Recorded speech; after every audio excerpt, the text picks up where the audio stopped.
के जिला दर्शन के इस ऑनलाइन बैच के अंदर आप सभी साथियों का हार्दिक स्वागत है। जल्दी से आ जाओ, फिर अपने शुरू करते हैं जिला दर्शन की जो क्लास है। कल अपने बीकानेर संभाग शुरू कर लिया था, उसके अंदर अपने पहला बीकानेर जो जिला है वो हमने पढ़ना शुरू किया था।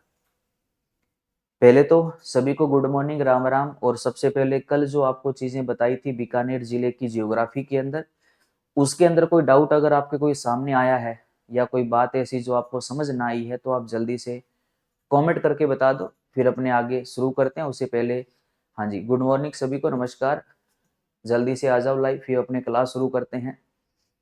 गुड मॉर्निंग जी, चेतना गुड मॉर्निंग, नमस्कार जी, गुड मॉर्निंग सभी को, गुड मॉर्निंग, नमस्कार, राम राम, सत श्री अकाल, जय माता दी। आ जाओ सारे लाइव। क्लास ठीक चल रही है? कोई दिक्कत तो नहीं आ रही किसी को?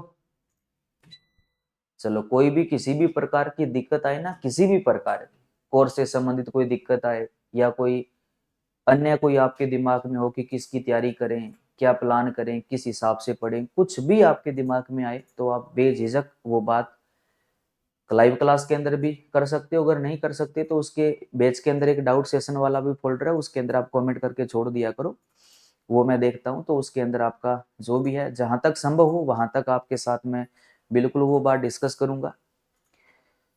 हाँ जी, ठीक। चलो, कल अपने जो पढ़ा ना उसको एक बार जल्दी से अपने रिपीट कर लेते हैं। कल अपने बीकानेर संभाग शुरू किया था। बीकानेर संभाग जैसा कि आपको पता है कि 4 जिलों वाला संभाग है। बीकानेर संभाग में 4 जिले आते हैं और बीकानेर संभाग के जो 4 जिले थे वो कौन कौन से थे? गंगानगर, अनूपगढ़, बीकानेर और हनुमानगढ़। एकदम ओके, चलो जी, ठीक है। अब प्रत्येक जिले के अंदर ये अपने को 5 चीजें लेकर चलनी है। उसी के अंदर अपने पहला बीकानेर जिला शुरू किया था। बीकानेर के डायग्राम के अंदर अपने पढ़ा था बीकानेर के जो मेन मेन शहर थे। लूणकरणसर में मूंगफली उत्पादन के लिए प्रसिद्ध है, राजस्थान का राजकोट बोलते हैं। खारे पानी की झील है। राव लूणकरण जो है, इसने इस कस्बे की स्थापना की थी। यहाँ पर लूणकरणसर झील का निर्माण करवाया था और राव लूणकरण को कलयुग का करण कहा जाता है। लूणकरणसर के अंदर अपने राज्य का एकमात्र जैतून तेल का शोध संयंत्र है, 2014 में स्थापित हुआ था। जैतून के तेल की रिफाइनरी है। नोखा की बात करें तो बिश्नोई संप्रदाय का मेन जो धाम है, मेन जो पीठ है वो नोखा के अंदर मुक्ति धाम मुकाम के अंदर है। गुरु जाम्बू जी का वहां पर समाधि स्थल है। नोखा के अंदर एशिया की सबसे बड़ी मोठ मंडी भी है।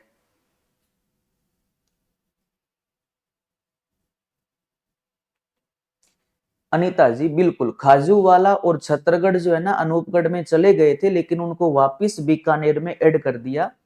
तो वर्तमान में खाजूवाला और छत्तरगढ़ जो है ना, ये दोनों बीकानेर जिले के हैं, अनूपगढ़ के नहीं हैं। 17 अगस्त 2023 को जब 7 अगस्त 2023 को जब इनका स्थापना दिवस बनाया गया था, उस समय जरूर ये कस्बे अनूपगढ़ के अंदर काउंट हो गए थे, लेकिन उससे पहले बाद में धरना वगैरह चला था। उसके बाद में जब वाद विवाद हुआ तो गवर्नमेंट ने वो फैसला अपना वापस ले लिया और खाजूवाला व छत्तरगढ़ को वापस बीकानेर के साथ मिला दिया।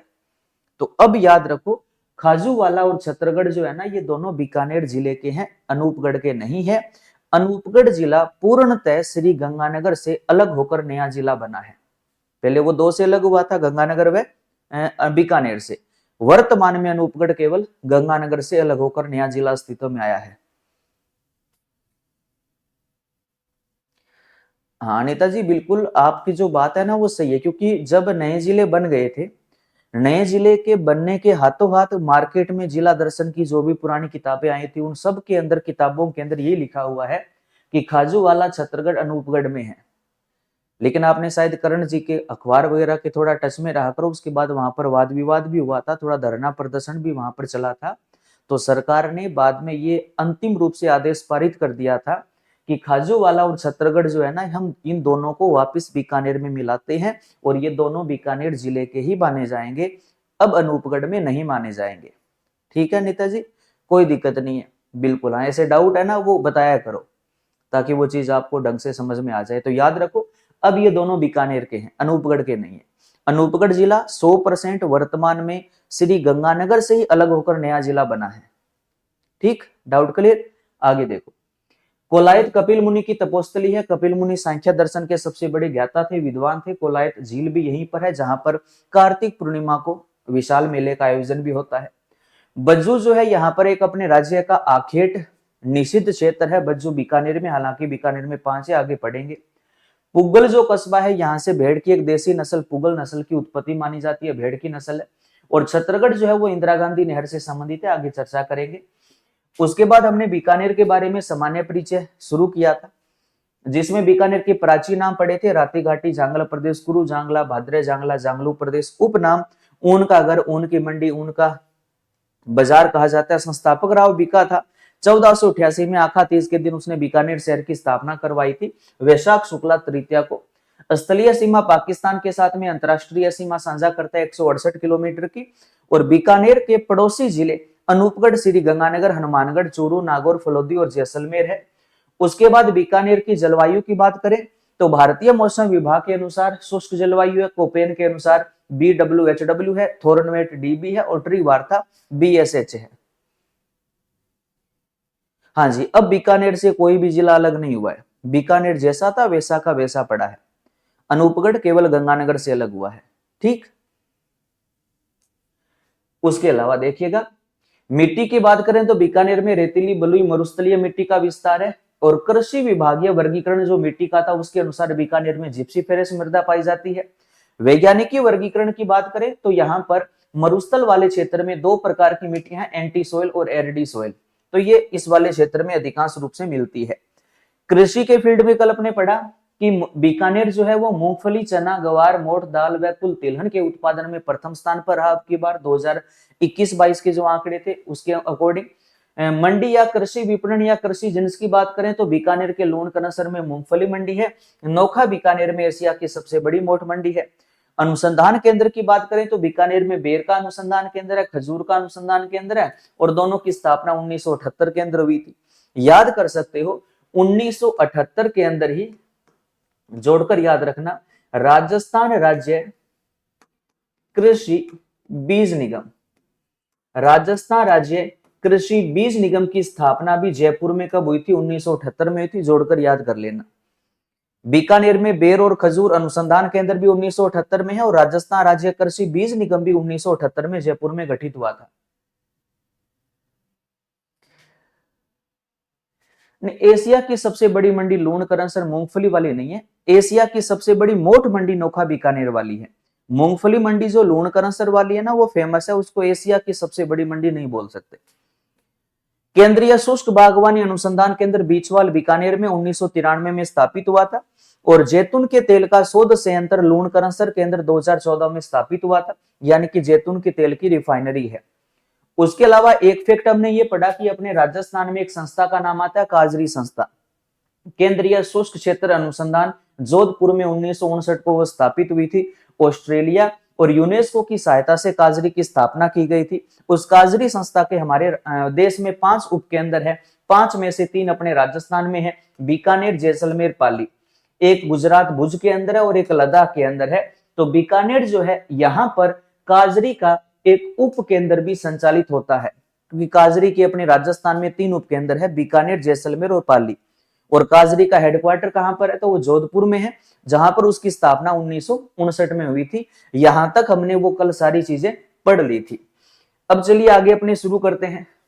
अन्य जो अपने को बीकानेर के बारे में पढ़ना है, जो पढ़ रहे हैं उसके साथ साथ में आप नोट्स बनाते रहिएगा, साथ साथ में चीज को कवर करते रहिएगा। बुक अपनी 2-3 दिन में मार्केट में आ जाएगी, तो बुक से आपको थोड़ा सा और फायदा मिल जाएगा, नोट्स बनाने में, समझने में थोड़ी सी हेल्प और हो जाएगी। तो बुक भी मार्केट में आ रही है, बाकी आप साथ साथ में पढ़ते जाइएगा। कृषि के बाद आगे अपने बात करते हैं बीकानेर जिले का जो अपवाह तंत्र है, यानी कि अगर अपने यहां बात करें नदियों की, कृषि के बाद बीकानेर जिले का जो अपवाह तंत्र है, तो आपको ये अच्छे से पता है कि बीकानेर के अंदर कोई भी नदी नहीं बहती, कोई भी नदी यहां पर नहीं है। और कोई भी नदी नहीं है ऐसे हमारे राजस्थान के 2 जिले, एक तो बीकानेर में कोई नदी नहीं है, एक चूरू जिले की प्रॉपर कोई भी नदी नहीं है। और साथ में ऐड कर लेना, अब एक जिला और जुड़ गया, फलोदी। फलोदी जिले की भी कोई अलग से प्रॉपर नदी नहीं है। ऐसे जिले जिसमें कोई भी नदी नहीं बहती, तो ऐसे जिले हमारे राजस्थान में 3 हैं। बीकानेर, चूरू पहले से थे, एक नया ऐड हो गया फलोदी। फलोदी के अंदर भी वहां की प्रॉपर कोई अलग से नदी नहीं है। अब एक चीज समझाने का मैं प्रयास करूंगा, आप भी कोशिश करना समझने की। महिपाल जी प्रणाम, जी प्रणाम, आपको भी प्रणाम। देखिएगा, अब यहां पर ये जो हमने 3 जिले जो पढ़े हैं ना, ये 3 जिले वो हैं जिनमें किसी भी नदी का बहाव क्षेत्र नहीं है, किसी भी नदी का बहाव क्षेत्र नहीं है, यानी कि कोई भी नदी इन 3 जिलों में नहीं बहती। इतना समझ आ गया। लेकिन अगर मैं ये कहूं कि इन तीनों जिलों में किसी भी नदी का बेसिन नहीं है, तो वो चीज फिर गलत हो जाएगी। अब देखो कैसे, बिल्कुल अब समझने का प्रयास करना। एक तो होता है नदी का बहाव क्षेत्र और एक होता है उस नदी का बेसिन। बहाव क्षेत्र का मतलब होता है कि बहाव क्षेत्र में उन जिलों को काउंट करते हैं जहां जहां पर वो नदी प्रॉपर बहती है। ठीक है, जिन जिलों में वो नदी बहती है वो जिले उसके बहाव क्षेत्र में काउंट होते हैं। जैसे मान लो घग्गर अब हमारे राजस्थान के 3 जिलों में बहती है, हनुमानगढ़, गंगानगर, अनूपगढ़। तो घग्गर नदी का जो बहाव क्षेत्र है वो 3 में हो गया। लूणी नदी वर्तमान हमारे राजस्थान के 7 जिलों में बहती है, अजमेर, नागौर, ब्यावर, जोधपुर ग्रामीण, बालोतरा, बाड़मेर, सांचौर। तो लूणी का बहाव क्षेत्र 7 जिलों में हो गया। हाँ होगी ना, पीडीएफ फाइल अपलोड हो गई। कल वाला जो क्लास थी उसके सामने पीडीएफ फाइल अपलोड कर दी। ठीक है, वो बहाव क्षेत्र है। लेकिन अगर मैं बात करूं बेसिन की, तो याद रखो बेसिन में कौन कौन से जिलों को शामिल करेंगे? जो जिले उस नदी से प्रभावित होंगे, जिस जिले पर उस नदी का प्रभाव पड़ेगा वो जिला उस नदी के बेसिन में काउंट हो जाएगा। चाहे वहां पर वो नदी जा रही है नहीं जा रही वो अलग बात है। यानी कि बेसिन का मतलब क्या होता है, दोबारा समझिएगा। बेसिन का मतलब होता है कि जो मूल नदी है, जो मेन नदी है, वो मूल नदी अपनी सहायक नदियों के साथ, अपनी सहायक नदियों के साथ मिलकर जितना एरिया प्रभावित करती है, जितना एरिया प्रभावित करती है, वो पूरा का पूरा एरिया उस मूल नदी का क्या माना जाता है? बेसिन माना जाता है। क्या माना जाएगा? बेसिन माना जाएगा। एग्जाम्पल के लिए यहां पर अपने लेते हैं मूल नदी का मतलब अपने यहां पर लेते हैं लूणी नदी। ठीक, लूणी नदी। अब समझिएगा, लूणी नदी का बहाव क्षेत्र, तो लूणी के बहाव क्षेत्र का मतलब है कि लूणी कितने जिलों में बहती है? तो लूणी 7 जिलों में बहती है। तो लूणी का बहाव क्षेत्र कितने जिलों में हुआ? 7 जिलों में हुआ। लेकिन मैं यहां ये लिखूं लूणी बेसिन, लूणी बेसिन। तो बेसिन का मतलब क्या हो गया कि जो एरिया लूणी और लूणी की सहायक नदियां मिलकर जिस एरिया को प्रभावित कर रही है, तो वो पूरा का पूरा एरिया क्या होगा? लूणी बेसिन होगा। अब लूणी और लूणी की जो सहायक नदियां हैं वो लगभग अधिकांश मरुस्थल को कवर करती है। 7 जिले में तो लूणी बहती है, वो सातों तो उसे प्रभावित होंगे ही होंगे। उन 7 के अलावा और भी मरुस्थल के जिले हैं जहां से लूणी की सहायक नदियां निकल कर आ रही है, तो वो भी उसे प्रभावित होंगे। तो वो पूरा का पूरा एरिया क्या हो गया? लूणी बेसिन हो गया। समझ आ गया? अब समझिएगा, इन तीनों जिलों में किसी भी नदी का बहाव क्षेत्र नहीं है, लेकिन ऐसा नहीं है कि तीनों में कोई भी नदी का बेसिन नहीं है। राजस्थान का केवल एकमात्र बीकानेर ही ऐसा जिला है जो किसी नदी के बेसिन के अंतर्गत नहीं आता, बेसिन के अंतर्गत नहीं आता, क्योंकि इस बीकानेर के जिले के ऊपर किसी भी नदी का प्रभाव नहीं पड़ता। जबकि अगर अपने चूरू और फलोदी की बात करें तो ये दोनों जिले जो हैं वो कोई ना कोई बेसिन में आते हैं, कोई ना कोई बेसिन में आते हैं। कैसे आते हैं देखिएगा, जैसे अगर मैं बात करूं, यहां पर मैं थोड़ा समझाने का प्रयास कर रहा हूं, बात को समझने का प्रयास करना, नोट बाद में कर लेना। जैसे मैं बात करूं चूरू जिले की, चूरू जो जिला है ना, ये कांतली नदी से प्रभावित होता है। तो चूरू जिले में कौन सी नदी का बेसिन है? कांतली बेसिन है। अब चूरू जिले में कांतली नदी बहती नहीं है, क्योंकि ये जैसे ही चूरू की बॉर्डर के पास में जाती है, आगे नदियों में पढ़ेंगे इसी जिला दर्शन में, तो ये चूरू और झुंझुनू की बॉर्डर पर झुंझुनू का एक कस्बा है मंडरेला, वहां पर ये कांतली नदी विलुप्त हो जाती है, चूरू वाले एरिया में जाती नहीं है। लेकिन ये चूरू की बॉर्डर पर जाकर विलुप्त होती है, तो चूरू जिले पर इस नदी का कोई ना कोई प्रभाव पड़ता है।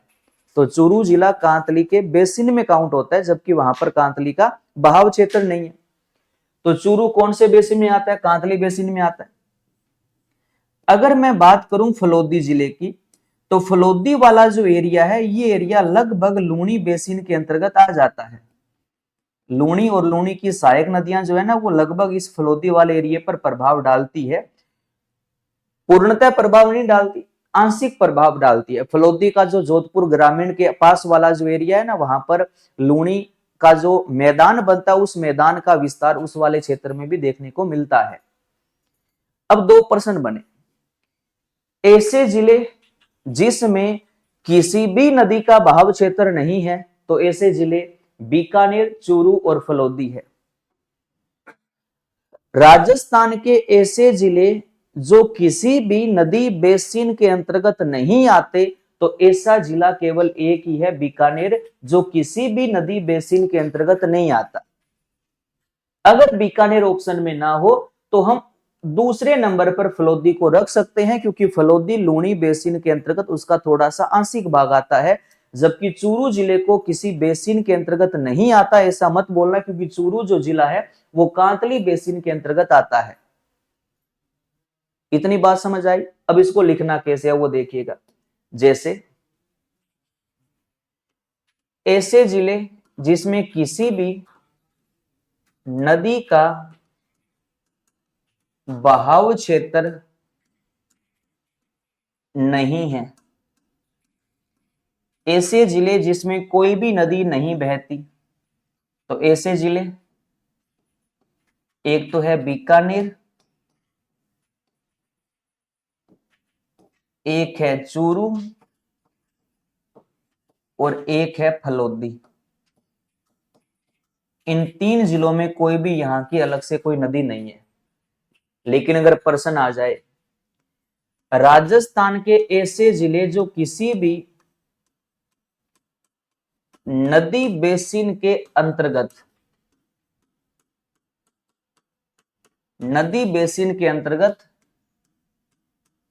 नहीं आते, तो नदी बेसिन के अंतर्गत नहीं आते, ऐसा मेन जिला तो केवल एक ही है, बीकानेर। बीकानेर पर किसी भी नदी का प्रभाव नहीं पड़ता। अगर बीकानेर ना हो ऑप्शन में, तो दो नंबर पर प्राथमिकता दे सकते हैं फलोदी को। लेकिन फलोदी के दक्षिणी भाग पर लूनी बेसिन का प्रभाव देखा जाता है, जबकि बीकानेर जिले पर किसी भी नदी बेसिन का प्रभाव नहीं देखा जाता। और ये वाला जो है ना, नदी बेसिन वाला जो प्रश्न है, ये कभी भी आए जब पेपर में आएगा जरूर, क्योंकि ऐसी छोटी छोटी बातों पर हम कभी ध्यान नहीं देते। और एग्जामिनर जब अपने पेपर में मेरिट डिसाइड करने वाले जो पर्सन वो चुनता है, 8 से 10% जो मेरिट को डिसाइड करते हैं, मेरिट उसी 8-10% पर निर्भर करती है। उन प्रश्नों में ऐसे छोटे छोटे शब्दों वाले जो प्रश्न है वो डालता है, क्योंकि ऐसे प्रश्नों से स्टूडेंट बहुत दूर रहता है, उस चीज के अंदर वो गहराई में जाकर उसको समझने का प्रयास नहीं करता, तो ऐसे प्रश्न वो डालता है।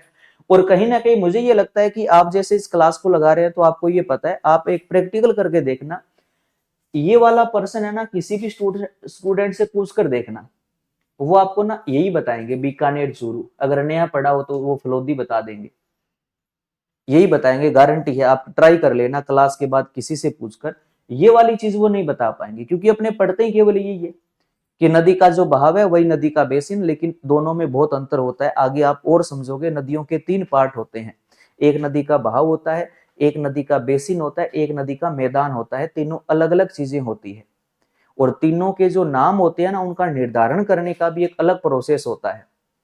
जैसे अपने एग्जाम्पल के लिए, घग्गर का बहाव क्षेत्र राजस्थान में नाली है, पाकिस्तान में हाकड़ा या हकरा है। घग्गर बेसिन को मालव का क्षेत्र कहा जाता है। घग्गर के मैदान को चावल का मैदान, राइस बेल्ट, बग्गी या काठी क्षेत्र कहा जाता है। तो ये तीनों के अलग अलग नाम होते हैं और ये नाम का निर्धारण कैसे होता है उसका भी एक प्रक्रिया होती है। अगर वो आप समझ जाओगे तो मुझे नहीं लगता कि किसी भी नदी के धरातल के नाम को आपको रटने की जरूरत पड़े, क्योंकि आपको बेसिक कॉन्सेप्ट पता चल गया कि ये नाम हमें कैसे रखना है, तो वो नाम अपने आप रखा जाएगा। मान लो किसी नदी के बेसिन का, बहाव का या मैदान का किताब में नाम लिखा हुआ ही नहीं है, लेकिन फिर भी आप अपने विवेक से उस बहाव, बेसिन या मैदान का नाम अपने हिसाब से आप रख सकते हो, क्योंकि आपको वो प्रक्रिया पता चल गई। तो छोटी छोटी बातों पर जरूर ध्यान देना। ये बीकानेर के अपवाद तंत्र की बात करें तो बीकानेर में किसी भी नदी का बहाव क्षेत्र नहीं है, ना ही बीकानेर में बीकानेर वाला एरिया किसी नदी बेसिन के अंतर्गत आता है। समझ में आ गया। अब अपनी बात करते हैं बीकानेर जिले के अंदर जो मुख्य जिले स्थित है। नदी नहीं है तो बीकानेर में कोई बांध तो होगा ही नहीं, स्वाभाविक सी बात है। जिलों पर आ जाओ। बीकानेर की अगर अपनी बात करें तो बीकानेर के अंदर एक तो खारे पानी की झील है, खारे पानी की झील है। कौन सी? लूणकरणसर। खारे पानी की झील है कौन सी? लूणकरणसर झील है, जो बीकानेर के अंदर खारे पानी की झील है। इसके अलावा बीकानेर के अंदर मीठे पानी की भी झीलें हैं। मीठे पानी की भी झील बीकानेर के अंदर है।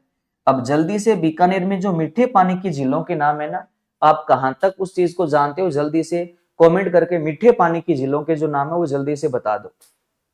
मीठे पानी की झीलें कौन कौन सी? देखिएगा, बीकानेर के अंदर अनूप सागर, सूर सागर,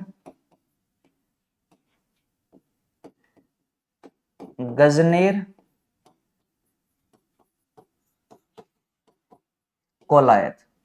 ये बीकानेर के अंदर मुख्य मीठे पानी की झीलें हैं। और बीकानेर में जो खारे पानी की झील है वो कौन सी है? लूणकरणसर है। अब इन जिलों के बारे में जो डिटेल है वो डिटेल अपने को पढ़नी होती है। इसमें ज्यादातर 3 जिलों की डिटेल है। सूर सागर व अनूप सागर जो है एक वहां के प्राचीन राजवंश के द्वारा निर्माण करवाए गए छोटे जलाशयों के नाम है, जो उस समय वहां पर पेयजल की आपूर्ति के लिए राजा महाराजाओं ने बनवाए थे। मेन जो जीके में फैक्ट आते हैं वो बीकानेर के अंदर 3 जिलों में आते हैं। इनकी अपने को डिटेल थोड़ी सी कवर करनी है। पहले अपने पढ़ते हैं लूणकरणसर के बारे में। बिल्कुल जी, लूणकरणसर झील खारे पानी की है। अब देखिएगा, बीकानेर के अंदर खारे पानी की झीलों में नाम आता है लूणकरणसर झील का। लूणकरणसर झील का पहले नाम आता है। देखिए क्या विशेष बात है। लूणकरणसर झील की बात करें तो इस लूणकरणसर झील का जो निर्माण है वो बीकानेर के शासक राव लूणकर्ण ने करवाया था। राव लूणकर्ण ने। और राव लूणकर्ण को क्या कहा जाता है? कलयुग का कर्ण कहा जाता है। कलयुग का कर्ण कहा जाता है। इसी ने वो लूणकरणसर कस्बा बसाया था। कि लूणकरणसर जो झील है ये बीकानेर के कौन से कस्बे में स्थित है? तो कस्बे का नाम क्या है? लूणकरणसर कस्बा है। लूणकरणसर कस्बा है। और लूणकरणसर कस्बे को क्या कहा जाता है? तो इसको कहा जाता है राजस्थान का राजकोट। मूंगफली उत्पादन के कारण इस वाले कस्बे को राजस्थान का राजकोट बोलते हैं। और इसको भी बसाने वाला राव लूणकर्णी था। गुड मॉर्निंग जी, गुड मॉर्निंग। उसके अलावा देखो मेन चीज इसमें अपने को क्या कवर करनी है, उन चीजों पर ध्यान देना।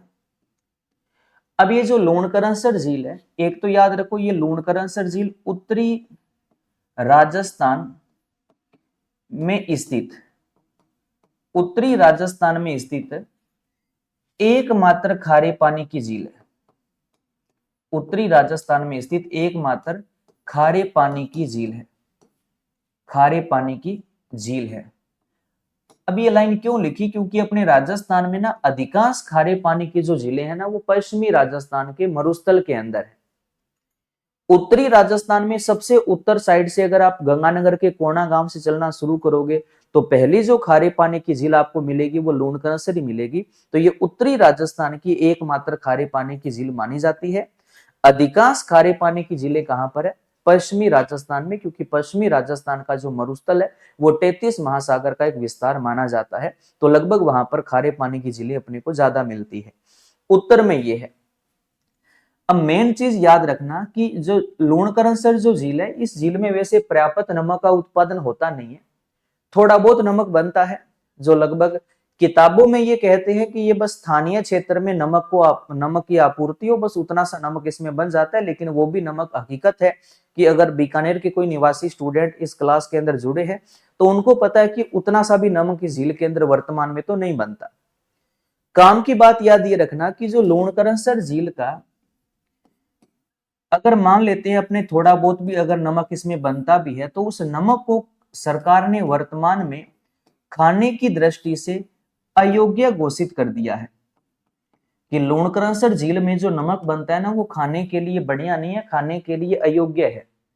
क्यों कर दिया? क्योंकि इस झील के अंदर प्रदूषित पानी की मात्रा सबसे ज्यादा है। प्रदूषित पानी की सर्वाधिक मात्रा है, तो करके इस झील का पूरा पानी बहुत ज्यादा प्रदूषित है, तो नमक जो बनता है वो भी ज्यादा बढ़िया नहीं बनता, खाने के अयोग्य बनता है। अब याद रखो, खाने की दृष्टि से अयोग्य जो नमक है ना, वो फिलहाल हमारे राजस्थान में 2 झीलों का है, एक लूणकरणसर का और एक डीडवाना झील का।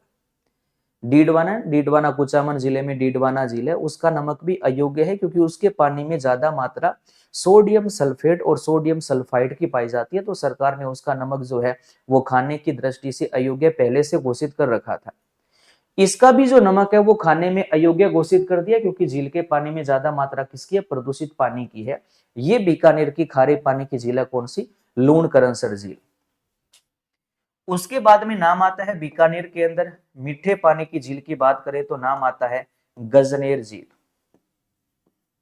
गजनेर झील, इसके बारे में देखिएगा। गजनेर जो झील है, इस झील का एक तो उपनाम है, इस झील को कहा जाता है शुद्ध दर्पण। शुद्ध दर्पण किसको कहा जाता है? गजनेर झील को कहा जाता है शुद्ध दर्पण। और ये जो गजनेर झील है, गजनेर झील के आसपास वाला जो क्षेत्र है ना, वहां पर आपको पता है कि बटबड़ जो पक्षी है ना, वो यहाँ पर खूब देखा जाता है। वैसे यहाँ पर इस झील के आसपास में एक अभ्यारण्य भी फैला है, गजनेर अभ्यारण्य।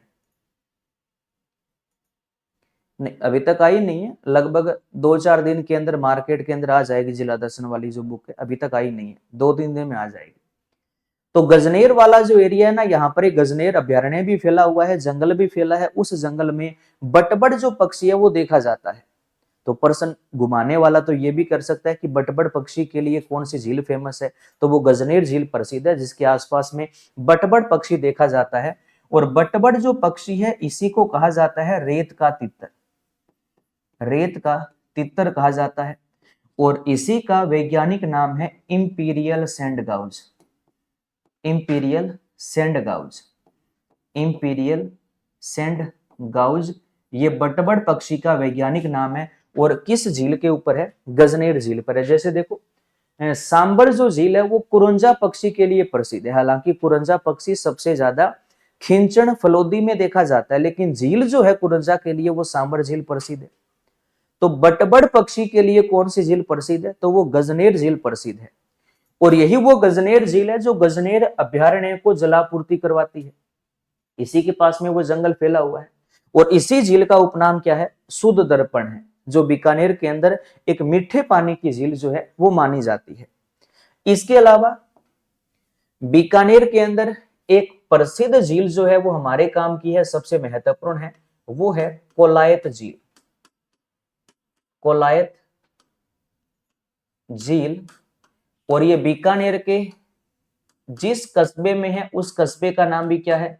कोलायत कस्बा है, जहां पर ये मीठे पानी की झील स्थित है। कौन सी? कोलायत झील।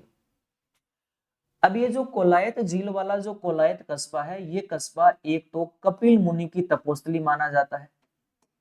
कपिल मुनि की तपोस्थली माना जाता है।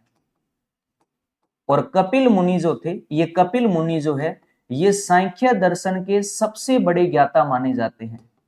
सांख्य दर्शन के सबसे बड़े जो ज्ञाता थे, सबसे बड़े जो विद्वान थे, वो कौन माने गए थे? कपिल मुनि माने गए थे। सांख्य दर्शन जो है ना, ये एक योग पद्धति की प्रणाली है, यानी कि कपिल मुनि एक प्रकार से योग गुरु थे। जैसे वर्तमान में बाबा रामदेव योग गुरु है, तो उसी प्रकार से कपिल मुनि एक योग गुरु थी।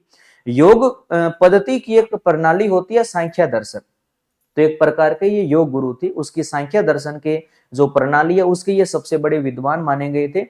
इन्हीं की तपोस्थली ये कोलाय झील मानी जाती है, कोलायत कस्बा माना जाता है। और कोलाय जो झील है, अब इसमें देखो बड़ी मैं रोचक चीज आपको एक बता रहा हूं। कोलायत झील को याद करने का सबसे बढ़िया तरीका एक ही है। कोलायत और पुष्कर झील के अंदर मेन बड़ी विशेषताएं अगर आप लेकर चलते हो तो तीन बड़ी विशेषता है, और तीनों की तीनों विशेषता दोनों में कॉमन है। जो कोलायत के अंदर बनेगा वही इफेक्ट पुष्कर में बनेगा। तीन बातें हैं जो कोलायत की भी है और पुष्कर की भी है, जोड़कर याद करो। जैसे देखो, हमें यह पता है कि पुष्कर जो झील है ना उसके अंदर सबसे ज्यादा घाट है। कितने घाट है? 52 घाट। कोलायत के ऊपर भी कितने हैं? 52 घाट है। लेकिन फिर भी अगर प्रश्न आए सर्वाधिक घाट वाली झील कौन सी है, तो मानी पुष्कर जाएगी। अगर पुष्कर ना हो तो फिर कोलायत है। हालांकि दोनों पर घाट 52 ही है, और पुष्कर झील को 52 घाटी झील भी कहा जाता है। तो दोनों पर कितने घाट है? 52 घाट। दोनों झीलों पर एक परंपरा विशेष है, दीपदान परंपरा। दीपदान परंपरा वाली जो झील है वो राजस्थान में कितनी है? 2 है। एक कोलायत है, एक पुष्कर है। दोनों पर दीपदान की परंपरा है। अब अलग क्या चीज है? अलग चीज ये है कि कोलायत में जो दीपदान की परंपरा है ना, ये अपने राजस्थान में सबसे पुराने समय से चली आ रही है। जबकि सबसे बड़ी और प्रसिद्ध जो दीपदान की परंपरा है वो पुष्कर अजमेर वाली है। तो ये प्राचीन और प्रसिद्ध शब्द है ना, ये गड़बड़ करवा सकते हैं। जैसे प्रश्न आ गया कि राजस्थान में सबसे प्राचीन दीपदान की परंपरा कहां पर है, तो दीपदान आते अपने दिमाग में पुष्कर सेट बैठा हुआ है, लेकिन प्राचीन दीपदान की परंपरा कोलायत में है। प्रश्न आ जाए राजस्थान में सबसे बड़ी दीपदान की परंपरा कहां पर है, तो पुष्कर में है। और प्राचीन कहां पर है, तो प्राचीन कोलायत में है। तीसरी चीज है कि कोलायत जो झील है, यहां पर जो कपिल मुनि या कोलायत जो मेला लगता है वो मेला कब लगता है? कार्तिक पूर्णिमा को लगता है। और आपको ये पता है कि पुष्कर जो है वहां पर भी मेला कब लगता है? कार्तिक पूर्णिमा को लगता है। और एक मेला और है कार्तिक पूर्णिमा को, कमेंट करके बताओ, मैं आपको पहली 2-3 क्लासों के अंदर वो चीजें जोड़कर भी बता सकता हूं। कपिल मुनि इसी से मिलता जुलता नाम है, वो वाला मेला भी कार्तिक पूर्णिमा को ही लगता है, और ये भी कार्तिक पूर्णिमा को लगता है। तो तीन बातें हैं, और तीनों की तीनों जो बातें हैं वो पुष्कर के साथ में जुड़ी हुई है। 52 घाट है, दीपदान की परंपरा यहाँ सबसे प्राचीन है, और यहाँ पर ऐतिहासिक मेला जो बड़ा मेला कब लगता है? कार्तिक पूर्णिमा को लगता है।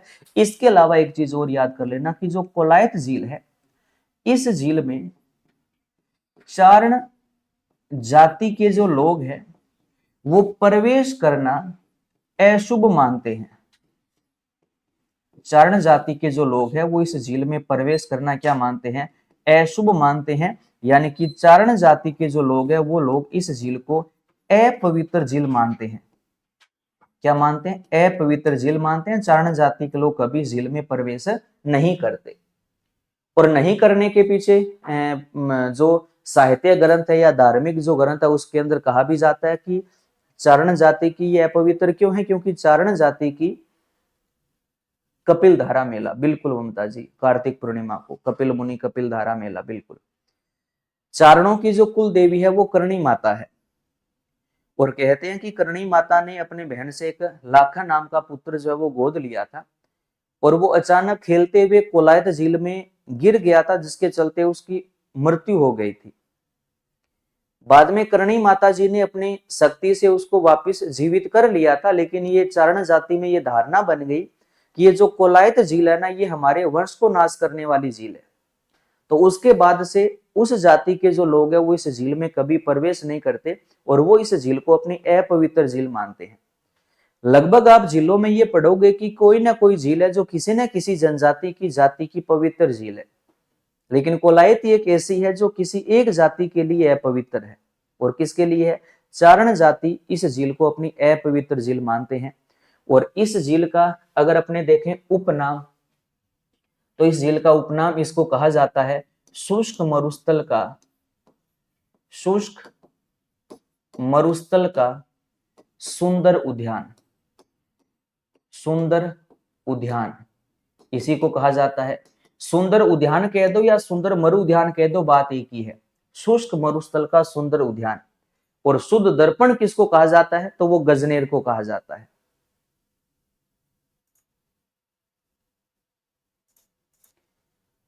शरण जाति के लोग दमन नहीं करते हैं, क्या लिख रहे हो सर? कोलायत मेला, शाहवा गुरुद्वारा का मेला, बिल्कुल। पुष्कर मेला भी कार्तिक पूर्णिमा को है, कपिल धारा का मेला भी कार्तिक पूर्णिमा को है। कंवरपाल जी, बिल्कुल बिल्कुल सही कह रहे हो। ठीक है, तो ये कोलायत झील की मुख्य विशेषताएं हो गई। तो ये बीकानेर के अंदर मुख्य झीलें हैं। खारे पानी की लूणकरंसर है, और मीठे पानी की बात करें तो यहाँ पर अनूप सागर, सूर सागर, गजनेर, कोलायत है। कोलायत और गजनेर है, ये दोनों यहाँ पर डिटेल इसकी पढ़ी जाती है। तो ये झीलों के बारे में था। यहां तक कोई डाउट किसी को समझ आ गया? उसके बाद आगे चलते हैं। अब अपने बात करते हैं बीकानेर जिले के अंदर नहर परियोजनाओं की। नहर परियोजनाएं कौन कौन सी है जो बीकानेर वाले क्षेत्र को प्रभावित करती है, बीकानेर को सिंचाई और पेयजल की आपूर्ति करवाती है? मुख्य जो नहर परियोजनाएं वो कौन कौन सी है? तो बीकानेर के अंदर संचालित नहर परियोजना केवल एक ही है। कौन सी? इंदिरा गांधी नहर परियोजना। इंदिरा गांधी नहर परियोजना। इस परियोजना से बीकानेर वाले क्षेत्र को जलापूर्ति होती है, सिंचाई का भी पानी मिलता है और पीने का भी पानी मिलता है। तो बीकानेर जिले से संबंधित नहर परियोजना कौन सी है? तो भाई कौन सी है? इंदिरा गांधी नहर परियोजना है। अब देखो, इंदिरा गांधी नहर परियोजना का जो जिक्र है वो अपने मरुस्थल के लगभग 12 से 13 जिलों में इस नहर परियोजना का जिक्र आएगा।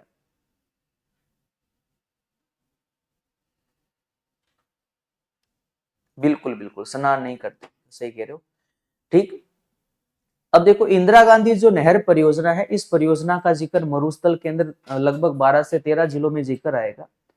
तो क्यों ना इस नहर परियोजना को अभी अपने थोड़ा सा डिटेल के अंदर कवर कर लेते हैं, ताकि बाद में जब गंगानगर, हनुमानगढ़, चूरू, जैसलमेर, बाड़मेर, फलोदी, बालोतरा, नागौर, डीडवाना, नीम का थाना, झुंझुनू, चूरू, इनको जब पढ़ेंगे तो उनके अंदर जब इंदिरा गांधी नहर का जिक्र आएगा तो वहां पर फिर अपने को उसको डिटेल में नहीं पढ़ना पड़ेगा, क्योंकि वो अपने अभी उस नहर को डिटेल में पढ़ लेते हैं। तो इंदिरा गांधी नहर को अब अपने डिटेल में पढ़ेंगे तो समझने का प्रयास कीजिएगा, और मैं इसको थोड़ा सा डायग्राम के हिसाब से आपको समझाऊंगा कि इंदिरा गांधी नहर परियोजना है क्या। देखिएगा, ये पूरा आगे मैंने राजस्थान का नक्शा लगा रखा है, और ये अपने पूरा राजस्थान है। ठीक है। अब इसके अंदर इंदिरा गांधी नहर की मैं रूपरेखा की अगर मैं मोटी मोटी आपको बात करूं तो लगभग इसको मैं जूम कर लेता हूं, लगभग इस प्रकार से। ठीक है, ये अपना हो गया मरुस्थल वाले जिले, लगभग इधर कवर हो गए। दिख रहा होगा आपको? गंगानगर, हनुमानगढ़, अनूपगढ़, बीकानेर, जैसलमेर और बाड़मेर। ठीक है।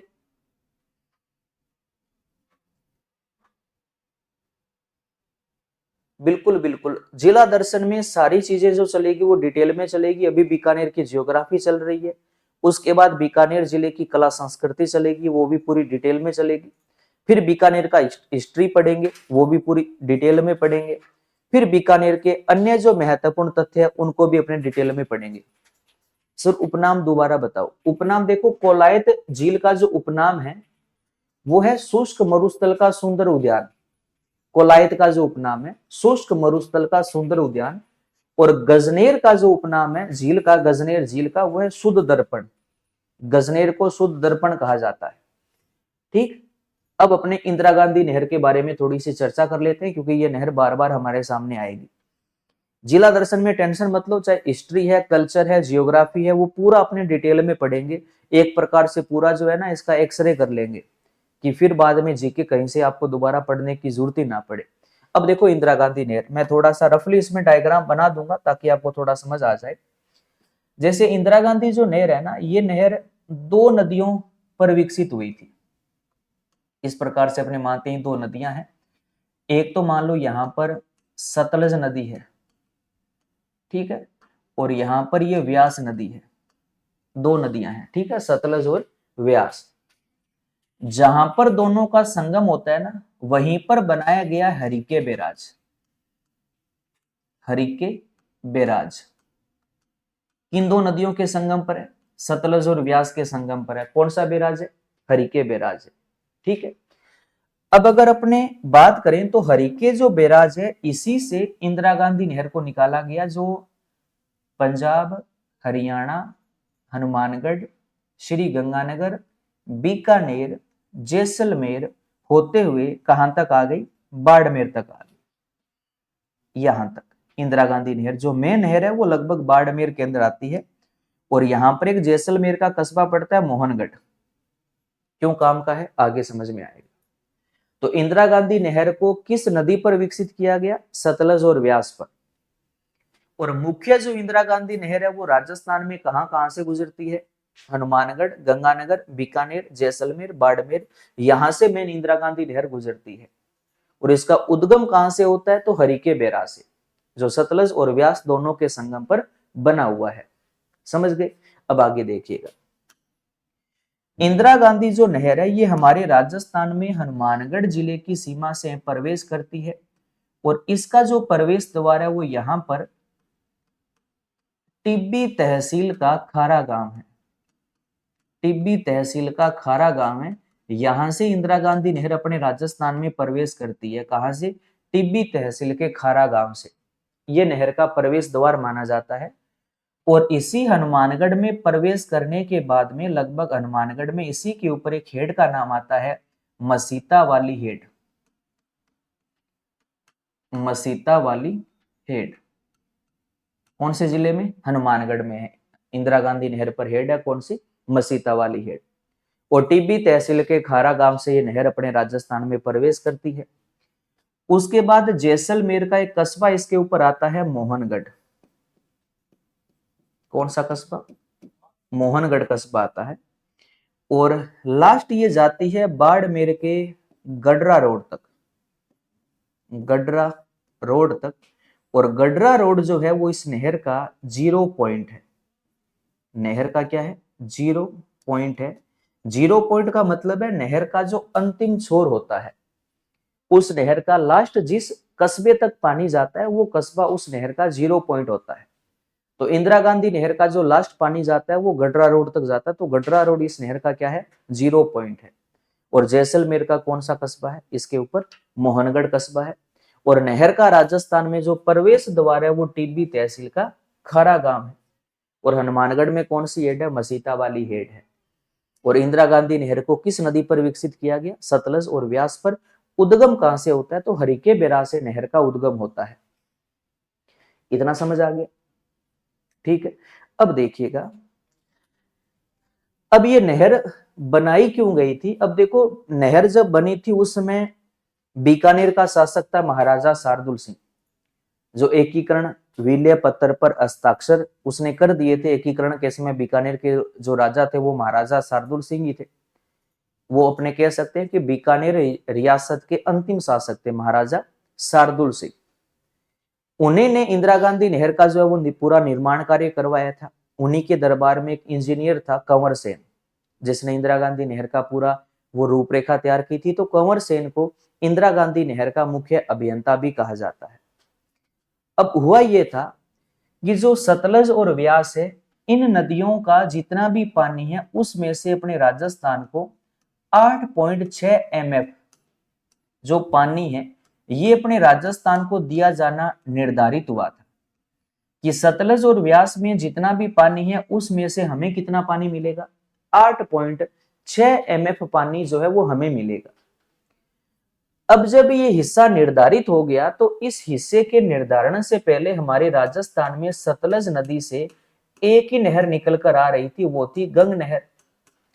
और गंग नहर जो थी, वो अधिकतम 1.44 MF ही पानी अपने राजस्थान में ला सकती थी। इससे ज्यादा गंग नहर में क्षमता भी नहीं थी। और MF का मतलब होता है मिलियन एकड़ फीट पानी। मिलियन एकड़ फीट पानी, यानी कि वो पानी जो नहर के अंदर आता है, उस पानी से कितनी भूमि को जलापूर्ति मिल सकती है, उस हिसाब से फिर वो मिलियन एकड़ फीट एक पैमाना है, उसके अंदर वो पानी को फिर उसमें नापा जाता है। तो गंग नहर हमारे राजस्थान में कितना पानी लेकर आती है? 1.44 MF पानी लेकर आती है। कितने में से? 8.6 MF में से। तो इसमें से थोड़ा सा हिस्सा गंग नहर लेकर आएगी, तो ये हिस्सा बहुत ज्यादा अपना बकाया रहता था। तो इस हिस्से को राजस्थान में लाने के लिए महाराजा शार्दुल सिंह ने एक बहुत बड़ा प्रयास किया और उन्होंने बाद में कौन सी नहर का निर्माण करवा दिया? इंदिरा गांधी नहर का निर्माण करवा दिया। जब इंदिरा गांधी नहर का रूपरेखा कंवर सेन बना रहा था, तो उसने ये देखा कि जो इंदिरा गांधी नहर है वो तो लगभग 4-5 जिलों को कवर कर रही है, जबकि मरुस्थल वाले जो जिले जिसको पानी की जरूरत है वो तो इधर बहुत सारे पड़े हैं। तो उन जिलों तक भी तो ये पानी पहुंचाना पड़ेगा, क्योंकि नहर का तो एक ही उद्देश्य था कि सतलज और व्यास का जो पानी है वो पानी राजस्थान के मरुस्थल के सभी जिलों तक पहुंचा दिया जाए। यही तो मेन उद्देश्य था। लेकिन नहर तो केवल 4-5 जिलों में ही आ रही थी। तो कंवर सेन ने क्या किया, अपने जो इसने रूपरेखा तैयार की इंदिरा गांधी नहर की, उस IGNP की रूपरेखा को इसने 3 अलग अलग प्रकार की वितरिकाओं में विभाजित कर दिया। इंदिरा गांधी नहर में कितने प्रकार की वितरिकाएं हैं? तो इंदिरा गांधी नहर में टोटल 3 प्रकार की वितरिकाएं हैं। वितरिकाएं क्या होती है? वितरिकाओं का मतलब होता है नहरों से निकाली गई उसकी सहायक नहरें। नदियों में तो सहायक नदियां बोल देते हैं, और नहरों की जो सहायक नहरें होती है उनको वितरिकाएं बोलते हैं। ऊंट अनुसंधान केंद्र सर बीकानेर के जोहड़बीड़ के अंदर, अश्व अनुसंधान केंद्र भी वहीं पर है। आगे पशुपालन पॉइंट आएगा नहरों के बाद, उसके अंदर वो पढ़ेंगे। ऊंट अनुसंधान केंद्र भी जोहड़बीड़ बीकानेर में है, 1984 में वो स्थापित हुआ था। और अश्व अनुसंधान केंद्र भी वहीं पर है, जहां पर वर्तमान में चेतक के वंशज जो है वहां पर तैयार किए जा रहे हैं। ठीक है, तो इंदिरा गांधी नहर में कुल कितने प्रकार की वितरिकाएं बनाई गई? 3 प्रकार की वितरिकाएं बनाई गई। अब ये जो 3 प्रकार की वितरिकाएं हैं, इसमें एक वितरिका को कहते हैं शाखा, एक को नाम दिया उपशाखा, और एक को नाम दिया लिफ्ट नहर। लिफ्ट नहर। तो ये इंदिरा गांधी नहर में टोटल 3 प्रकार की वितरिकाएं हैं, शाखा, उपशाखा और लिफ्ट नहर। होता क्या देखो, शाखा उस वितरिका को बोलते हैं, उस सहायक नहर को बोलते हैं जिसमें पानी अपने आप चला जाए। और अपने आप जो पानी जाएगा, स्वाभाविक सी बात है ढलान वाली साइड में जाएगा, जिधर ढलान होगी।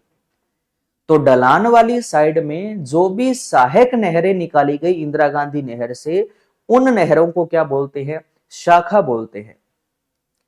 और उन शाखाओं में से अगर कोई छोटी नहर निकाल दी तो वो क्या बन गई? उपशाखा बन गई। तो ढलान वाली साइड में तो पानी कौन ले जाएगी? शाखा व उपशाखा ले जाएगी। लेकिन जिस साइड में चढ़ाई है उस साइड में पानी अपने आप तो जाएगा नहीं, पानी को लिफ्ट करना पड़ेगा, पानी को उठाकर छोड़ना पड़ेगा, पानी को धकेलना पड़ेगा।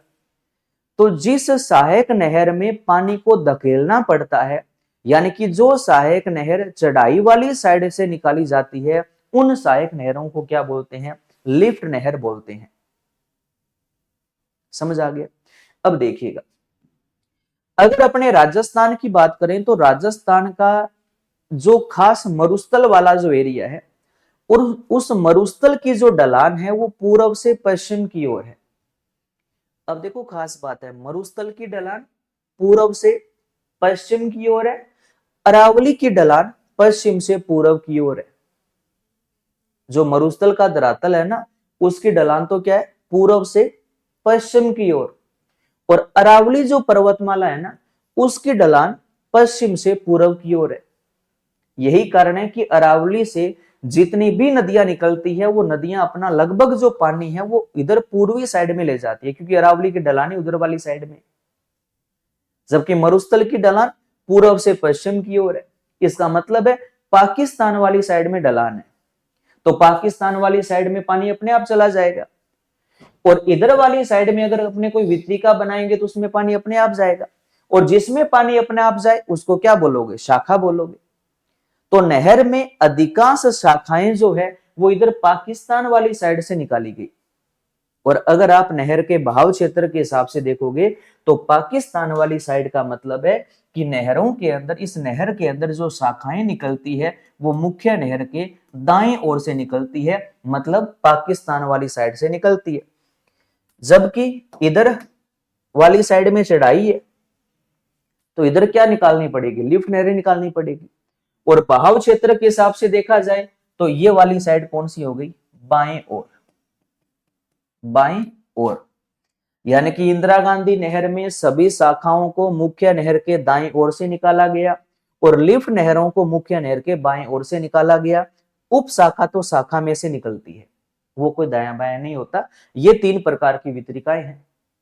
अब अगर वर्तमान की बात करें तो वर्तमान इस नहर के अंदर टोटल शाखाएं 9 है। उप शाखाओं की बात करें तो 3 उप शाखाएं हैं और लिफ्ट नहरों की बात करें तो नहर में 7 लिफ्ट नहरें हैं। यानी कि कुल वितरिकाएं कितनी है, 19 इंदिरा गांधी नहर में कुल वितरिका है वर्तमान में। हालांकि बहुत सारी किताबों में यहां पर लिफ्ट नहरों की संख्या 9 भी लिखी हुई है। कितनी है, 9। और 9 लिखने के उनके 2 कारण हैं। एक तो क्या होता है कि इन 7 के अलावा 2 लिफ्ट नहरें इसमें और संचालित है जो केवल पीने का पानी देती है, पेयजल की आपूर्ति करवाती है। तो उन 2 को वो कई बार किताबें इन 7 के अंदर ऐड कर लेती है, लेकिन वो जो 2 जो है पेयजल वाली, वो इन 7 में कभी काउंट नहीं होती। क्यों नहीं होती, आगे समझ में आएगा। और कई किताबें जो 9 लिखती है वो 9 के अंदर 7 + 2 कर लेती है, 2 क्योंकि उसमें निर्माणाधीन लिफ्ट नहरें हैं, तो वो 2 वर्तमान में निर्माणाधीन है। संचालित जो लिफ्ट नहरें हैं वो वर्तमान में 7 ही है। अब प्रश्न के उत्तर बताना। अगर प्रश्न आ जाए इंदिरा गांधी नहर में कुल कितने प्रकार की वितरिकाएं हैं, तो कितने प्रकार की है, 3 प्रकार की है। इंदिरा गांधी नहर में कुल कितनी वितरिकाएं हैं, तो कुल 19 वितरिकाएं हैं, जिसमें शाखाएं कितनी है, 9, उप शाखाएं 3, लिफ्ट नहरें 7 है। समझ में आ गया। अब अपने पहले शाखाओं की कहानी को देखें तो नहर में कितनी शाखा है जी, 9 शाखा है। अब देखो शाखा जो 9 है वो कहां कहां पर किस प्रकार से समझने का प्रयास कीजिएगा।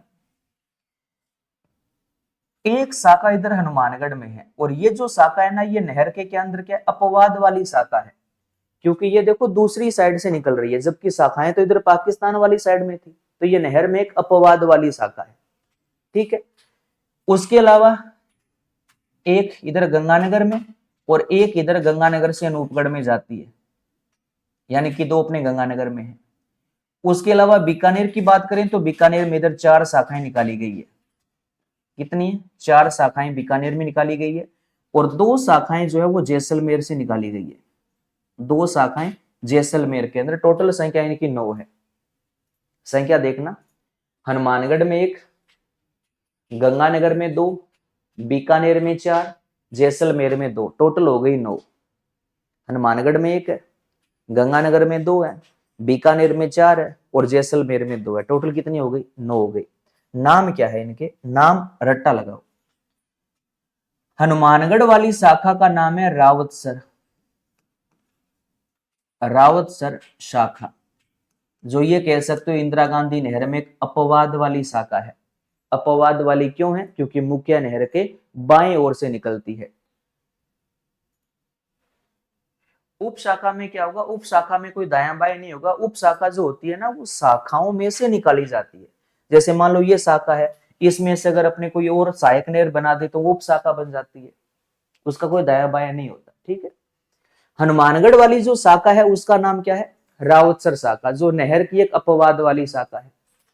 गंगानगर में 2 है, जिसमें एक का नाम है सूरतगढ़ शाखा और एक का नाम है अनूपगढ़ शाखा, जो अनूपगढ़ जिले में भी जाती है, अनूपगढ़ शाखा। तो गंगानगर में 2 है, कौन कौन सी, सूरतगढ़ और अनूपगढ़, सूरतगढ़ और अनूपगढ़। बीकानेर में 4 है, पुगल, दांतोर, बरसलपुर, बरसलपुर और चारणवाला, चारणवाला, ये बीकानेर में 4 है। पुगल, दांतोर, बरसलपुर, चारणवाला। जैसलमेर में दो है, एक का नाम है शहीद बिरबल शाखा और एक है सागरमल गोपा शाखा। सागरमल गोपा शाखा, ये नहर में 9 शाखाएं हैं। नाम देखो आसान है, लगभग उस जिले के फेमस कस्बों के नाम पर, ये कोई ज्यादा इतना मुश्किल नहीं है। हनुमानगढ़ में राउतसर, गंगानगर में सूरतगढ़ व अनूपगढ़, बीकानेर में पुगल, दांतोर, बरसलपुर, चारणवाला। पुगल, दांतोर, बरसलपुर, चारणवाला। और जैसलमेर में शहीद बीरबल और सागरमल गोपा। हालांकि शहीद बीरबल का जो नाम है ना, अपने राजनगर कांड के अंदर भी आएगा। राजनगर के अंदर बीरबल किसान शहीद हुआ था, तो वहां पर बीकानेर प्रजा मंडल ने एक बीरबल दिवस भी मनाया था, है ना। तो हालांकि संबंध तो उनका यहां से था, लेकिन उनके नाम की जो शाखा है वो जैसलमेर में है। और सागरमल गोपा तो जैसलमेर से संबंधित है। जैसलमेर में गुंडा राज इनकी प्रसिद्ध एक रचना भी थी सागरमल गोपा की। जैसलमेर के जेलों में ये बंद भी रहे थे, प्रसिद्ध क्रांतिकारी थे। प्रमुख व्यक्तित्व के अंदर इन क्रांतिकारियों के बारे में भी अपने पढ़ेंगे। ठीक है, तो ये नहर के अंदर 9 शाखाएं हैं। यहां तक बताओ कोई डाउट है क्या किसी को? बढ़िया समझ आ रहा है? कोई दिक्कत, कोई परेशानी बता दो कमेंट करके। हाँ जी, कोई दिक्कत, कोई परेशानी बता दो, कोई है तो।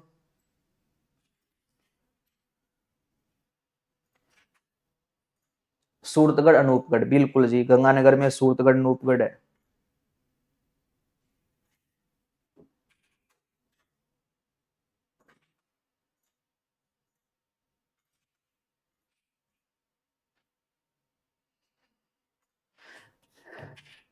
समझ आ रहा है? बढ़िया।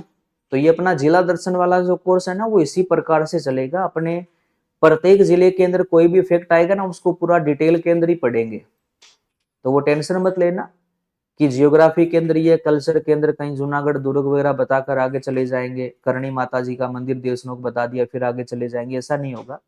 जूनागढ़ दुर्ग अगर आएगा तो जूनागढ़ दुर्ग को अपना पूरा डिटेल में, बिल्कुल देश राजी। 17 जुलाई को बीरबल दिवस, तो जूनागढ़ दुर्ग जो है ना, उस दुर्ग को पूरा डिटेल में पढ़ेंगे कि जूनागढ़ दुर्ग की क्या इतिहास है। और जूनागढ़ के बारे में अगर आपने कभी पढ़ा हो तो आप मेरे प्रश्न का उत्तर देना। जूनागढ़ दुर्ग का नामकरण जूनागढ़ कैसे हुआ? जूनागढ़ नाम इसका जूनागढ़ ही क्यों रखा गया? इसके अंदर भी एक बड़ा मजेदार फैक्ट मैं आपको बताऊंगा। बिल्कुल जी, जलवायु टॉपिक में दोबारा पढ़ा दूंगा, कोई दिक्कत नहीं है। जैसा आप बोलोगे वैसा मैं पढ़ा दूंगा, जो टॉपिक बोलोगे वो टॉपिक मैं दोबारा डिटेल में पढ़ा दूंगा। बस शर्त एक ही है, रिजल्ट चाहिए। जो करवा दिया उतना साथ साथ में याद करो, नोट्स बनाओ, बढ़िया मेहनत करो। फाइनल सिलेक्शन होना ही चाहिए, और पूरी गारंटी है, पूरा विश्वास है, सिलेक्शन करवा के रहेंगे आपका।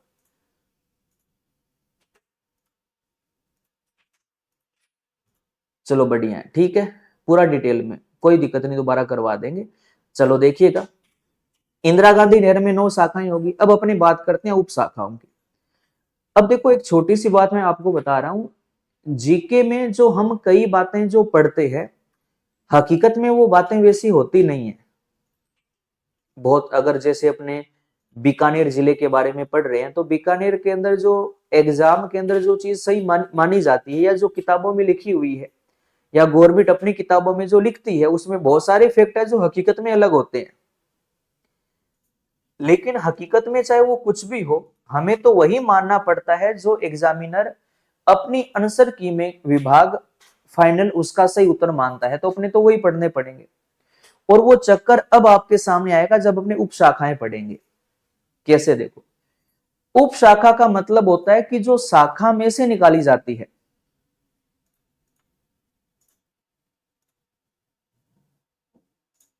हाँ, जल्दी करवा दें, कोई दिक्कत नहीं, अपने जलवायु टॉपिक में पहले करवा दूंगा, कोई दिक्कत नहीं। संडे वाले दिन अपने देख लेंगे, जलवायु टॉपिक अपने कर लेंगे।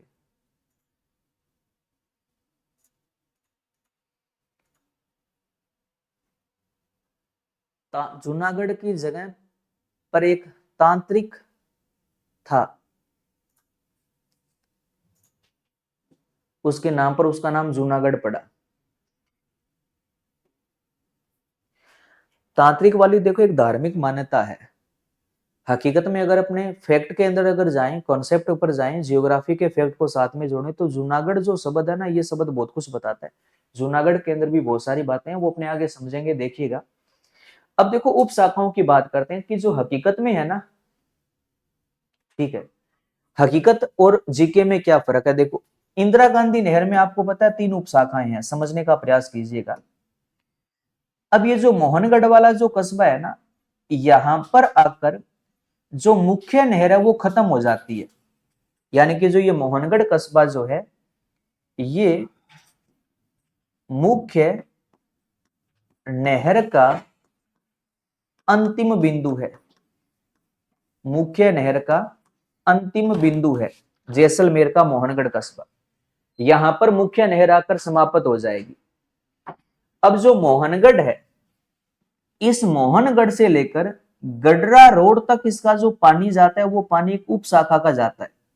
जो लास्ट पानी इसका कहां ले जाती है, गडरा रोड तक ले जाती है। दो बातें बनी। मुख्य नहर का अंतिम बिंदु कौन सा है, तो सर मोहनगढ़ है, क्योंकि यहां पर आकर मेन इंदिरा गांधी नहर खत्म हो गई, तो यह मुख्य नहर का अंतिम बिंदु है।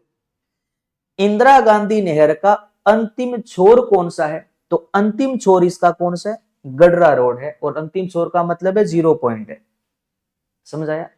मुख्य नहर का अंतिम बिंदु मोहनगढ़ और नहर का अंतिम छोर गडरा रोड। मोहनगढ़ से लेकर गडरा रोड तक इसका जो पानी जाता है, वो पानी इसकी एक उप शाखा ले जाती है। और वो उप शाखा इस नहर की सबसे लंबी उप शाखा है, क्योंकि ये मोहनगढ़ से गडरा रोड तक जाती है। इस उप शाखा को बोलते हैं अपने बाबा रामदेव उप शाखा। बाबा रामदेव उप शाखा।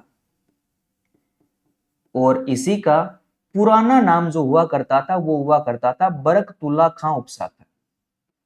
बरकतुल्ला खां उप शाखा, जो इस नहर की सबसे लंबी उप शाखा थी।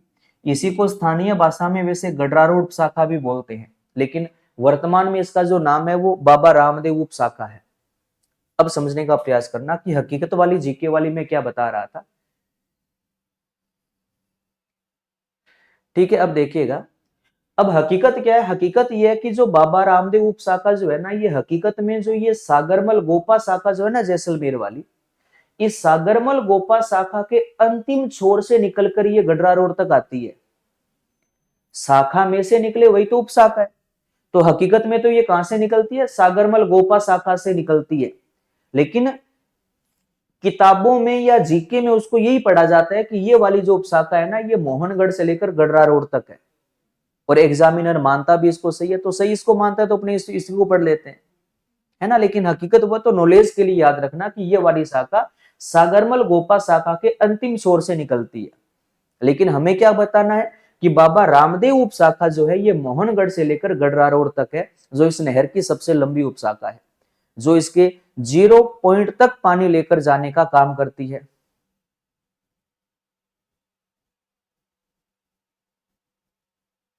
कोई दिक्कत नहीं, ठीक ठीक है। तो नहर के अंदर एक तो उपशाखा कौन सी हो गई, बाबा रामदेव, जो नहर की सबसे लंबी उपशाखा है। अब देखो नहर में 3 उपशाखाएं हैं, एक तो ये हो गई, और 2 ये जो मोहनगढ़ वाला कस्बा है ना, यहीं से निकलकर जैसलमेर के अंदर ही 2 छोटी छोटी उपशाखाएं और निकाली गई है, जिसमें एक का नाम है लीलवा, लीलवा, और एक का नाम है दीघा, लीलवा, और एक का नाम है दीघा, दीघा। ये इसमें 3 उपशाखाएं हैं। कौन कौन सी, बाबा रामदेव, लीलवा, दीघा। सबसे लंबी उपशाखा कौन सी है, तो बाबा रामदेव है, जिसका पुराना नाम क्या था, बरकतुल्ला खां उपशाखा था। इंदिरा गांधी नहर के मुख्य भाग का अंतिम बिंदु मोहनगढ़ है, सॉरी, इंदिरा गांधी नहर का अंतिम बिंदु मोहनगढ़ है, और इंदिरा गांधी नहर का अंतिम छोर गडरा रोड है। और नहर में टोटल शाखाएं कितनी है, 9 शाखाएं हैं।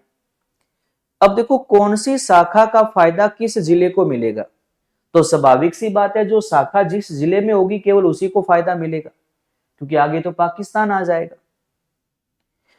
एक से अधिक जिलों को लाभ मिले, ये फंडा इसकी लिफ्ट नहरों में है। लिफ्ट नहरें जो है ना, वो इसके बाईं ओर है। तो लिफ्ट नहरें एक से अधिक जिलों में जाती है और पर्सन जो इंदिरा गांधी नहर का आता है वो वही आता है लिफ्ट नहरों का। लिफ्ट नहरों से लाभ प्राप्त करने वाले जिलों के प्रश्न पेपर में आपको खूब मिलेंगे। सुमेलित करो या असंगत की पहचान करो, इस प्रकार के प्रश्न पेपर में खूब आते हैं। तो लिफ्ट नहरों को ढंग से कवर कर लेना। अब देखो नहर की जो लिफ्ट नहरें हैं, अगर मैं नहर की लिफ्ट नहरों की बात करूं तो एक लिफ्ट नहर है पहली, सभी बाएं ओर से निकलेगी। एक है जो हनुमानगढ़ से निकलकर हनुमानगढ़ चूरू होते हुए झुंझुनू तक जलापूर्ति करवाती है। ये 3 जिलों को जलापूर्ति करवाती है। हकीकत ये है, लेकिन किताबों में या कागजों में नीम के थाना जिले को भी इसमें काउंट कर लेते हैं, लेकिन ये मेन 3 जिलों में आती है, हनुमानगढ़, चूरू व झुंझुनू। अब लिफ्ट नहरों में याद रखना, इन नहरों के ना पुराने नाम भी है और नए नाम भी है, हमें दोनों नाम याद करने पड़ेंगे। अपने एक बार पुराने नाम लेकर चलते हैं। इस वाली लिफ्ट नहर का नाम है नौहर सावा लिफ्ट नहर। नौहर साहवा लिफ्ट नहर। जिले याद रखना, हनुमानगढ़, चूरू, झुंझुनू। नाम क्या है? नौहर साहवा लिफ्ट नहर। कहां कहां पर है? हनुमानगढ़, चूरू और झुंझुनू। उसके बाद एक लिफ्ट नहर है जो गंगानगर से निकलकर अनूपगढ़ में आ जाती है। मतलब कितने जिलों में? 2 जिलों में। कौन कौन से में? गंगानगर व अनूपगढ़। और इस लिफ्ट नहर का नाम है लूण करंसर लिफ्ट नहर। लूण करंसर लिफ्ट नहर जो कौन से जिलों में है? गंगानगर व हनुमानगढ़ में है। नौहर सावा कहां पर है? हनुमानगढ़, चूरू, झुंझुनू। और लूण करंसर कहां पर है? तो गंगानगर से बीकानेर। लूण करंसर कहां पर है? गंगानगर से बीकानेर तक, 2 जिलों में है। उसके बाद में आ जाओ, उसके बाद में एक लिफ्ट नहर आती है जो केवल एक बीकानेर के अंदर ही आती है। सॉरी, बीकानेर से नागौर तक आ जाती है। और बीकानेर से नागौर तक जो आती है, बीकानेर से नागौर तक, 2 जिलों तक है, बीकानेर से नागौर तक। इसका नाम है गजनेर लिफ्ट नहर।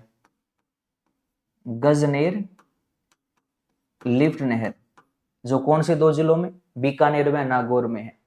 जिले याद करते जाइएगा, जिला हमारे काम के हैं। नौहर सावा, हनुमानगढ़, चूरू, झुंझुनू। लूण करंसर गंगानगर से बीकानेर। गजनेर बीकानेर से नागौर। गजनेर नागौर, बीकानेर से नागौर। उसके बाद में एक लिफ्ट नहर है जो केवल बीकानेर के अंदर ही रहती है, केवल एक ही जिले में, बीकानेर के अंदर है। और इस वाली का जो नाम है वो है बागड़सर लिफ्ट नहर। क्या नाम है? बागड़सर लिफ्ट नहर।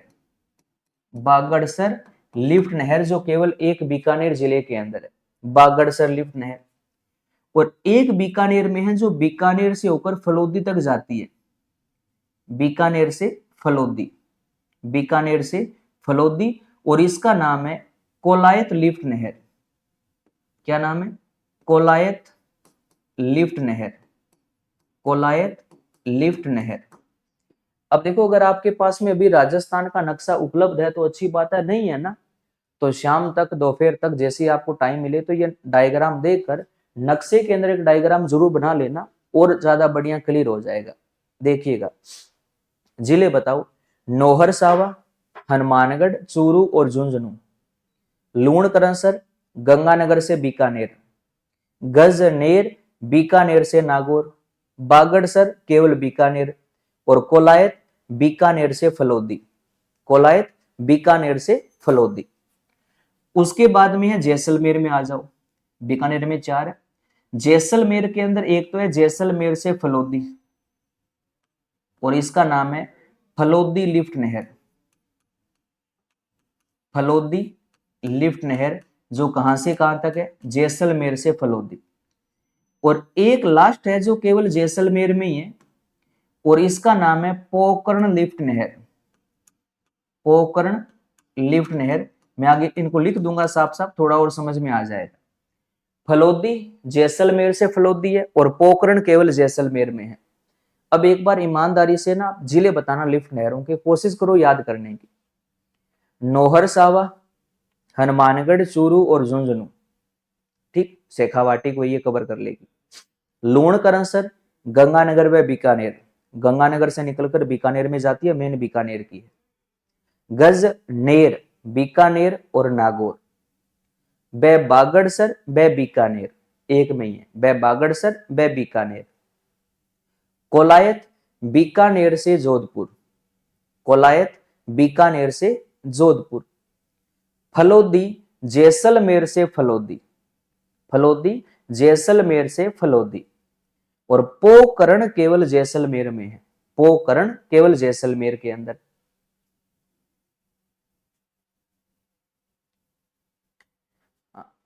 कोई नहीं, मैप के अंदर और बना लेना, ये मैप के अंदर मैंने पूरा डायग्राम आपको बता दिया। अब चलो इसको थोड़ा सा अपने साफ सुथरा जो नोट्स के हिसाब से अपने देख लेते हैं, ताकि ये थोड़ा सा आपको ना लोकेशन बतानी थी कि नहर के अंदर क्या क्या लोकेशन है। अब देखना, अब अपने इसी को थोड़ा सा अगर अपने व्यवस्थित बनाने का प्रयास करें तो अब जो मेन चीजें वो समझना। जैसे अपने राजस्थान की सबसे बड़ी जो नहर परियोजना है वो है आईजीएनपी, आईजीएनपी ये अपने राज्य की सबसे बड़ी नहर परियोजना, 649 किलोमीटर लंबाई है। एग्जाम में इसकी लंबाई को लेकर भी प्रश्न आते हैं, कई बार पूछता है फीडर की लंबाई कितनी है, मुख्य भाग की लंबाई कितनी है, मुख्य भाग की राजस्थान में कितनी लंबाई है, फीडर की राजस्थान में कितनी लंबाई है, प्रश्न खूब आते हैं फीडर और मुख्य भाग के। तो देखो इंदिरा गांधी जो नहर है ना, इस नहर के दो टुकड़े हैं, यानी कि इसके दो भाग हैं। इंदिरा गांधी नहर के कितने भाग है, दो भाग है, जिसमें एक भाग को कहा जाता है राजस्थान फीडर, क्या कहते हैं, राजस्थान फीडर। और इसका जो एक भाग है वो है मुख्य नहर। मुख्य नहर कौन सी, मतलब इंदिरा गांधी जो मेन नहर है, और इंदिरा गांधी नहर का जो पहला टुकड़ा स्टार्टिंग वाला वो राजस्थान फीडर है। अब समझना, हाँ, जोधपुर शहर में देखो पेयजल की आपूर्ति के लिए ना एक राजीव गांधी लिफ्ट नहर संचालित होती है। फलोदी जो है ना उसी से उसको आगे निकाला गया है, राजीव गांधी लिफ्ट नहर को। वो जोधपुर वाले क्षेत्र में पेयजल की आपूर्ति करवाती है, उसको जोधपुर की जीवन रेखा भी कहा जाता है। राजीव गांधी लिफ्ट नहर या जोधपुर लिफ्ट नहर, जो जोधपुर की जीवन रेखा है, वो जोधपुर में पेयजल की आपूर्ति करवाती है। पहले अपने जो ये फलोदी वाली थी ना, ये जैसलमेर से जोधपुर तक जा रही थी, लेकिन इसकी जो सिंचाई वाला जो इसका है ना, वो लगभग ये फलोदी जिले को ही कवर कर पाती है। जोधपुर को ये वैसे सिंचाई की आपूर्ति नहीं करवाती। फलोदी से एक और लिफ्ट नहर निकलती है, आगे अपने पढ़ेंगे पेयजल के लिए वो निकाली गई है, जोधपुर लिफ्ट नहर, जो पेयजल के लिए इंदिरा गांधी नहर से निकाली गई एक अलग लिफ्ट नहर है, वो जोधपुर शहर को जलापूर्ति करवाती है। ठीक है देव जी, बाकी आगे डिटेल के अंदर लिफ्ट नहरों के अंदर वो भी चीज मैं आपको बताऊंगा। यानी कि आपके प्रश्न का एक अगर मैं उत्तर दूं कि जोधपुर शहर में पानी कौन सी लिफ्ट नहर से जाता है, तो जोधपुर लिफ्ट नहर, इसी का नाम है राजीव गांधी लिफ्ट नहर, जो इंदिरा गांधी नहर से निकाली गई एक पेयजल की आपूर्ति की लिफ्ट नहर है, जिसको फलोदी लिफ्ट नहर से ही विकसित किया गया है। ठीक, आगे देखिएगा। अब देखो इसके अंदर ये जो राजस्थान फीडर वाला जो भाग है, ये राजस्थान फीडर वाला जो भाग है ये कहां से कहां तक है, तो समझने का प्रयास करना। इंदिरा गांधी नहर का उद्गम कहां से होता है, हरिके बैराज से, हरिके बैराज से। हरिके बैराज से लेकर जब ये हनुमानगढ़ में प्रवेश करती है, तो हनुमानगढ़ में एक हेड का नाम आता है मसीता वाली हेड। कौन सी हेड है, मसीता वाली हेड। मसीता वाली हेड तक का जो एरिया है वो क्या कहलाता है, राजस्थान फीडर कहलाता है। देखिएगा, यानी कि है ना, हरिके बैराज से निकली, हरिके बैराज के बाद ये पंजाब, फिर ये तो थोड़ा सा हरियाणा, हरियाणा के बाद ये खारा गांव से एंटर कर गई, उसके बाद ये मसीता वाली हेड आ गया हनुमानगढ़ में। तो ये वाला जो हिस्सा है ना, मसीता वाली हेड तक का जो हिस्सा है, ये हिस्सा इसका क्या है, ये इसका राजस्थान फीडर का भाग है, मसीता वाली हेड से मोहनगढ़ तक। ठीक है, अब मोहनगढ़ हरिके बैराज से मसीता वाली हेड तक, मसीता वाली हेड से शुरू हो जाती है मुख्य नहर, यानी कि अपने इंदिरा गांधी नहर, और ये मुख्य नहर का अंतिम बिंदु कौन सा है, मोहनगढ़ है। कौन सा है? मोहनगढ़ है। जहां तक इस नहर का जो लास्ट पॉइंट है वो मोहनगढ़ है। तो ये नहर के दो टुकड़े हैं, यानी कि जो मुख्य इंदिरा गांधी नहर है ना, वो कहां से शुरू होती है? मसीता वाली हेड से शुरू होती है। मसीता वाली हेड से पहले का जो टुकड़ा है वो क्या कहलाता है? राजस्थान फीडर कहलाता है। अब बात को समझना, अब ये हरिके बैराज से लेकर जो मसीता वाली हेड तक का जो टुकड़ा है ये राजस्थान फीडर है। और डायग्राम के अंदर आप देखोगे तो ये टुकड़ा 3 राज्यों को कवर करता है। जैसे ये शुरू होता है कौन से राज्य से? पंजाब से। फिर अपने राजस्थान में आने से पहले ये थोड़ा सा हरियाणा के अंदर होकर आता है। फिर खारा गांव से लेकर मसीता वाली हेड तक ये टुकड़ा थोड़ा सा अपने राजस्थान में भी है। तो राजस्थान फीडर कितने राज्यों में है? 3 राज्यों में है, पंजाब, हरियाणा और राजस्थान। पंजाब के अंदर इसकी जो लंबाई है फीडर की वो है 150 किलोमीटर। हरियाणा में इसकी जो लंबाई है वो 19 किलोमीटर है। और राजस्थान में जो इसकी लंबाई है वो 35 किलोमीटर है। अगर तीनों को आप जोड़ लोगे तो राजस्थान फीडर की टोटल लंबाई हो जाएगी 204 किलोमीटर। कि राजस्थान फीडर की कुल लंबाई कितनी है? 204 है।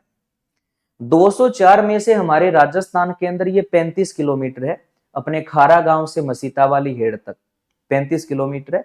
बाकी जो 169 है वो पंजाब हरियाणा में है, जिसमें पंजाब में 150, 150, हरियाणा में 19 किलोमीटर है। उसके बाद में मसीता वाली हेड से लेकर मोहनगढ़ तक का जो टुकड़ा है ये मुख्य नहर का है। और ये टुकड़ा तो केवल एक ही राज्य में है, अपने राजस्थान के अंदर। ये 4 जिलों में हनुमानगढ़, गंगानगर, बीकानेर, जैसलमेर के मोहनगढ़ तक आता है। और इस टुकड़े की लंबाई जो है मुख्य नहर की वो कितनी है? 445 किलोमीटर है। ठीक है, दोनों को अगर आप प्लस कर लोगे तो इंदिरा गांधी नहर की कुल लंबाई आ जाएगी 649 किलोमीटर। इंदिरा गांधी नहर की कुल लंबाई कितनी है? 649 किलोमीटर है, जिसमें राजस्थान फीडर 204 है और मुख्य नहर 445 है। अब बात को समझना, इंदिरा गांधी नहर की कुल लंबाई कितनी है? 649 किलोमीटर है। और 649 किलोमीटर वाली जो लंबाई है ये कहां से कहां तक है? तो ये हरिके बैराज से लेकर मोहनगढ़ तक है ना। हरिके बैराज से लेकर मोहनगढ़ तक लंबाई कितनी है? 649 किलोमीटर है। अब इसका पानी मोहनगढ़ से आगे भी तो जाता है, इसकी उपशाखा लेकर जाती है ना। और ये इसका पानी जो जाता है वो लास्ट कहां तक जाता है? गडरा रोड तक जाता है, जो कि नहर का क्या है? 0 पॉइंट है। लेकिन मुख्य नहर तो कहां पर आकर खत्म हो जाती है? मोहनगढ़ पर आकर खत्म हो जाती है। तो मोहनगढ़ से लेकर गडरा रोड तक इसकी जो अतिरिक्त लंबाई होती है, अतिरिक्त लंबाई एक प्रकार से ये मान लो बाबा रामदेव उप शाखा की जो लंबाई होती है वो अलग से 165 किलोमीटर और होती है। कितनी? 165 किलोमीटर इसकी आगे लंबाई और हो जाती है मोहनगढ़ से गडरा रोड तक।